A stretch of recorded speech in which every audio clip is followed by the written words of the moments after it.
মুসলমান গো কেন নামাজ পড়বা না কেন মসজিদ মুখী হবা না কেন দিন মুখী হবা না তোমরা কে জানো নি আমার দয়ার নবী মায়ার নবী রাহমাতাল লিল আলামিন দুনিয়া থেকে যেদিন বিদায় হয়ে যাবে বিষণ্ণ শরীর খারাপ প্রচন্ড বুকে ব্যথা মনে বড় ব্যথা রাসূলুল্লাহর শরীর বড় ব্যথা মাথায় যন্ত্রণা হযরতে জিবরিল আলাইহিস সালাম আমার নবীকে বললেন আসসালামু আলাইকা ইয়া রাসূলুল্লাহ এগো আপনারা আমার ভাষা বুঝতে পারছেন তো নাকি কষ্ট হচ্ছে না তো বলে ইয়া রাসূলুল্লাহ আপনি কেমন আছেন বলে আমি মোটেও ভালো নাই বলে জিবরাইল আমি নবী মোটেও ভালো না বলে ইয়া রাসূলুল্লাহ আমি আপনার কাছে এসেছি আজকে একজন নতুন ফেরেশতা নিয়ে এসেছি গো নবী আপনি যদি অনুমতি দেন আমি আপনার কাছে তাকে পাঠিয়ে দেব আর অনুমতি যদি নামাজ আমরা পড়ব না আমরা নামাজ পড়ব না আমরা নামাজ পড়বো না নাকি নামাজ এখন রাত্রি 12টা 1টা পর্যন্ত হবে কি হবে না হবে না নামাজ পড়ার নাম করিয়ে পাইলি যদি বাদাম খাবেন নাকি আর বাদামের দোকান নাই তো খাবেন কি হ্যাঁ আল্লাহ না আছে ওই বাঁধের ওই পাড়া আছে হ্যাঁ এ মুসলমান ভালো করে শোনেন বিশ্ব নবী বললেন ও জিবরাইল আমি যদি অনুমতি না দেই তুমি কি করবা বলে নবী গো আপনি যদি অনুমতি না দেন আমি তাকে চলে যেতে বলবো গো নবী রাসূলুল্লাহ বললেন না না তাকে আসতে দাও হযরত আজরাইল আলাইহিস সালাম গেলেন নবীকে সালাম কানা দিয়ে বললেন ইয়া রাসূলুল্লাহ আপনি কেমন আছেন বলে আমি মোটেও ভালো নয় বলেন ও নবী গো আমি আপনার কাছে এসেছি আপনি যতদিন মন চাইবে আপনি দুনিয়ার জমিনে ততদিন থেকে যান কেউ আপনাকে বাধা দেবে না আর কিন্তু নবী গো আপনার দিদারে আল্লাহ পাগল হয়ে আছে আপনি দুনিয়ায় থাকবেন না আল্লাহর দিদারে যাবেন নবী বললেন আজরাইল শোনো আমি রাসূল দুনিয়ার জমিনে থাকতে আসি নাই আমি আল্লাহর দিদারটাই আমার জন্য আগে হয়ে যাবে ও আজরাইল আমার জানটা কবুল করে না রাসূলুল্লাহ যখন জানটা কবুল করার জন্য আজরাইল আলাইহিস সালাম যখন হাত কানা দিলেন রাসূলুল্লাহ বললেন আজরাইল গো তুমি যখন আমার বুকের উপর হাতটা মেরে দিলে আমি আজরাইল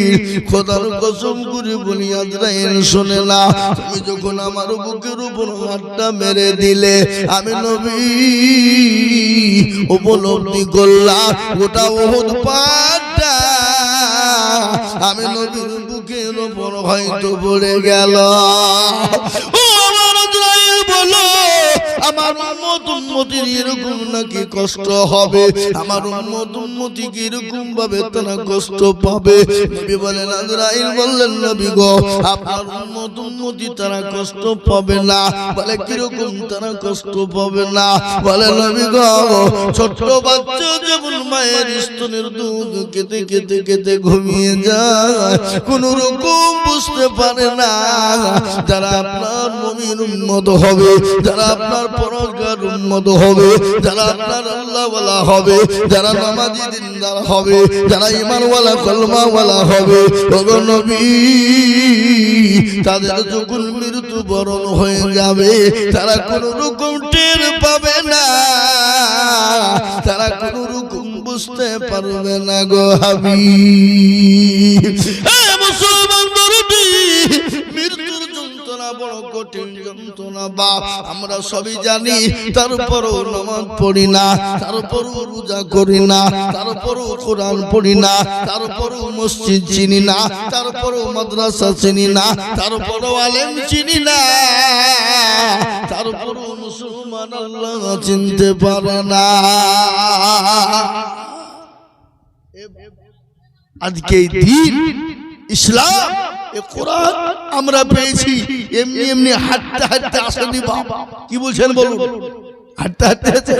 আজকে এই পাড়াতে এত লোক গোটা পাড়ার লোক যদি এসে বসে যায় এই গোটা জায়গা দখল হয়ে যাবে। কি বলে হবে কিনা? কিন্তু পাইতারা করে বাড়ির ভিতরে বসে আড্ডা মারে, বাজারে বসে আড্ডা মারে, আত্মীয় স্বজনকে নিয়ে বাড়িতে গিয়ে দেখেন আর কি ফুচকা মতে ব্যস্ত হয়ে আছে।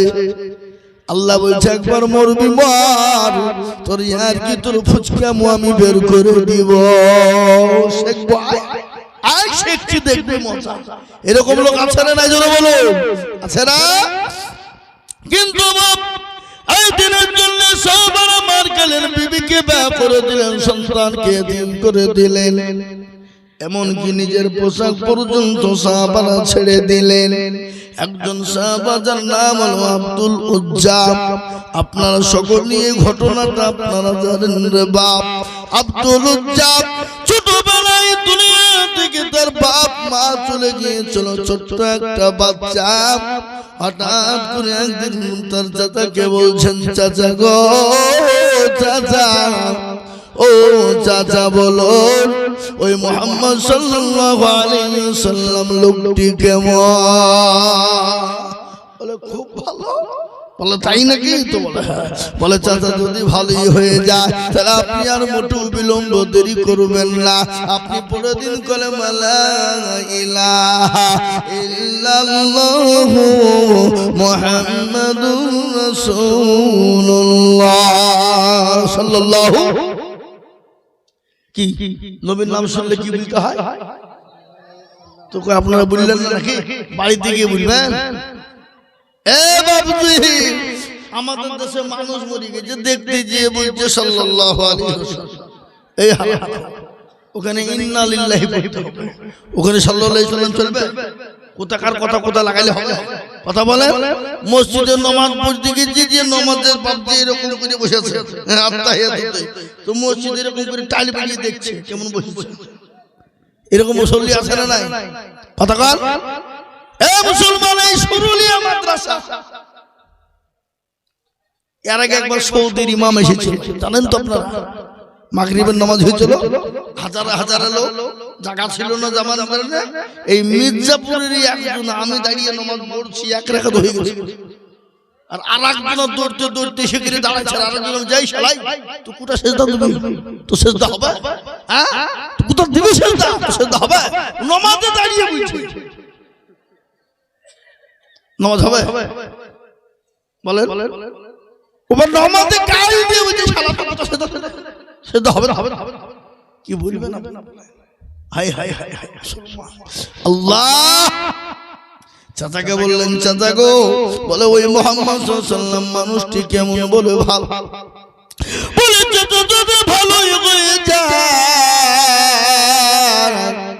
মোটু বিলম্ব দেরি করবেন না, আপনি পড়ে দিন কালেমা লা ইলাহা ইল্লাল্লাহু মুহাম্মাদুর রাসূলুল্লাহ। চাচা বলে ভাতিজা, আমি তাকে ভালো বলেছি বলে তার পড়তে হবে হবে না। বলে চাচা আপনি যখন পড়বেন না তাহলে আমি আপনাকে সামনে রেখে পড়ে দিলাম। চাচা বলে ভাতিজা, এর পরিণতি কি হতে পারে তুমি কি জানোনি? বলে কি হতে পারে? বলে জমি ছাড়তে হবে, বলে রাজি। গাড়ি ছাড়তে হবে, বলে রাজি। বাড়ি ছাড়তে হবে, বলে রাজি। বলে পরনের পোশাক কার পয়সায় কিনেছো বলো? বলে চাচা গো, এটা আমি আপনার টাকায় কিনেছি। বলে ওটা খুলো, করে বছর তরুণ যুবক নওজোয়ান সমস্ত পোশাককে খুলে দিলেন, অলঙ্ঘা হয়ে গেল। লজ্জাস্থানকে নিজের হাত দিয়ে চেপে ধরলেন, ধরার পরে মার কাছে গেলেন। মা কাছে বলে মা,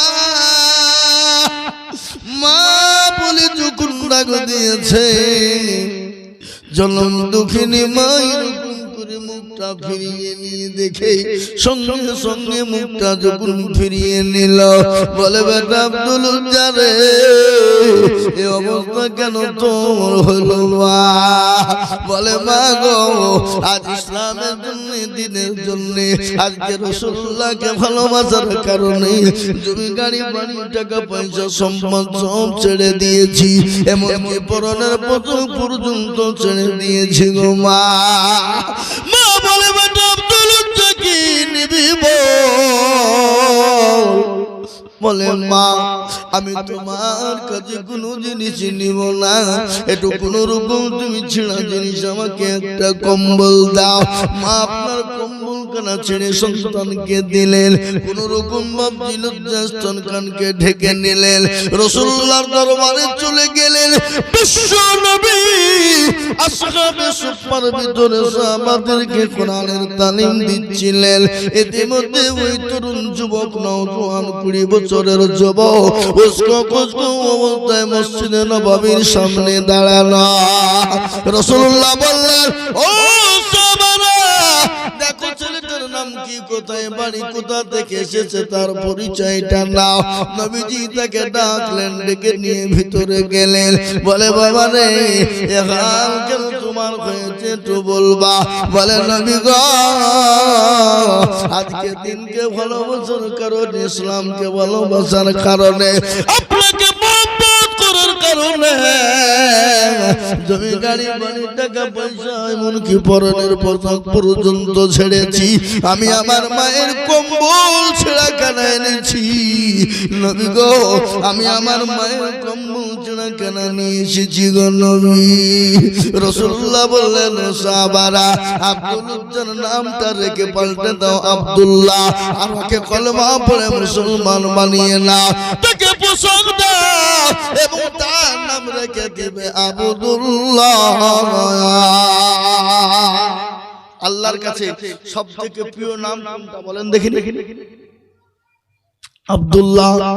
আব্দুল্লাহ মানে কি জানেন আপনারা? কেউ জানেন না? আব্দুল্লাহ মানে আপনারা অনেকেই জানেন কিন্তু ভয়ে বলেন না, যদি বাইচান্স ভুলে যায়। আব্দুল্লাহ মানে হলো আল্লাহর বান্দা।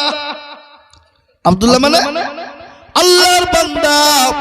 আব্দুর রহমান, আব্দুর রহিম, আব্দুল সত্তার, আব্দুল গফফার, আব্দুল জব্বার, আব্দুল সুবহান, আব্দুল মুমিন, এগুলা ভালো নাম, সিফাতি নাম। আর আমাদের দেশের নাম আজকাল বড় রোমান্টিক নাম রাখছে, টুটুল বটুল, সামলা সেতু, আছে না নাই? যুগের সঙ্গে যুগ। এ দেখেন বাবরি মসজিদ হয়েছে, এই শিলান্যাস হয়ে গেল, বাবরি মসজিদের কাজ হয়তো শুরু হবে। এখন যে ছেলে গেল জন্ম নেবে তার মা বাপেরা ছেলের নাম রাখবে বাবর। আপনি মিলিয়ে নিয়েন দেখেন হবে কিনা। সাদ্দামের আমলে, সাদ্দাম যখন দুনিয়ার জমিনে এসেছিল সেই সময় ছেলেদের নাম রাখতো সাদ্দাম হোসেন। এ বাবা আমি আপনাদেরকে বলে যাই আল্লাহওয়ালা, আজকে ছেলের নাম কিন্তু দামি নাম রাখতে হবে, ভালো নাম রাখতে হবে। কেউ যদি সন্তানের নাম যদি ভালো রাখে কিয়ামতের দিন ওই সন্তানের নামের কারণে বাপ তার জন্য নাজাতের ফায়সালা হতে পারে। আমি একদিন আমাকে বলছি হুজুর আমার ছেলে হয়েছে নামটা লিখে রেখে দেখে তো, আমি চেয়ে রাখো না ওল্ড মডেল নিউ মডেল বলবো। আমি যে আরে বাবা আমরা কত ওল্ড মডেল আর নিউ মডেল আছে নাকি? গাড়ি ওল্ড মডেল নিউ মডেল হয়, কিন্তু আমরা কত ওল্ড মডেল নিউ মডেল হয় বলে হ্যাঁ ও আব্দুর রহমান আব্দুল্লাহ ও তো new model, old model new model রাখেন। আমার নিউ মডেল জানা নাই। কিছুদিন পরে নাম শুনছি কি নাম, রকি। আবার দেখছি কে রেখেছে সকেট, কে দেখেছি বুলেট। এরকম নাম আছে না নজর বলো? রকেট, বুলেট, সকেট আছে না? এই সেদিনকে তো আপনার 24 পরগনায় জালসা গেছি আমি, ছেলেকে বলছি তোমার নাম কি গো? আমার নাম কংগ্রেস। ইজা ইকিরে সিপিএম কংগ্রেস, এ নাম আছে না নাই? জোরে বলো, আছে না নাই? আল্লাহু আকবার, কত নাম কত। কিন্তু আমি আপনাদেরকে বলবো বাবা, রাসূলুল্লাহ বলেন সাহাবারা আব্দুল্লাহ নামটা রেখে দাও। রাসূলুল্লাহ আব্দুল্লাহ যখন নামটা রেখে দিলেন, আব্দুল্লাহ যখন কোরআন তেলাওয়াত করতে শুরু করে দেয়, নবী বললেন সাহাবারা শোনো, আব্দুল্লাহকে তোমরা কোরআনটা শিখিয়ে দাও। আব্দুল্লাহ এত জোরে কোরআন পড়ে যায়, নবীর কাছে শিকার করে বলে নবী গো, আপনার সাহাবা আব্দুল উজ্জা এত জোরে কোরআন পড়ে আমাদের বড় ডিস্টার্ব হয়ে যায়। নবী বললেন সাহাবারা আব্দুল্লাহকে জোরে কোরআন পড়তে দাও। বলে কেন? আজকে ঈমান আনার জন্য জমি গাড়ি বাড়ি সব ছেড়েছে, এমনকি পরনের পোশাক পর্যন্ত ছেড়েছে, মা বাপ ছেড়ে দিয়ে চলে এসেছে। ও সাহাবারা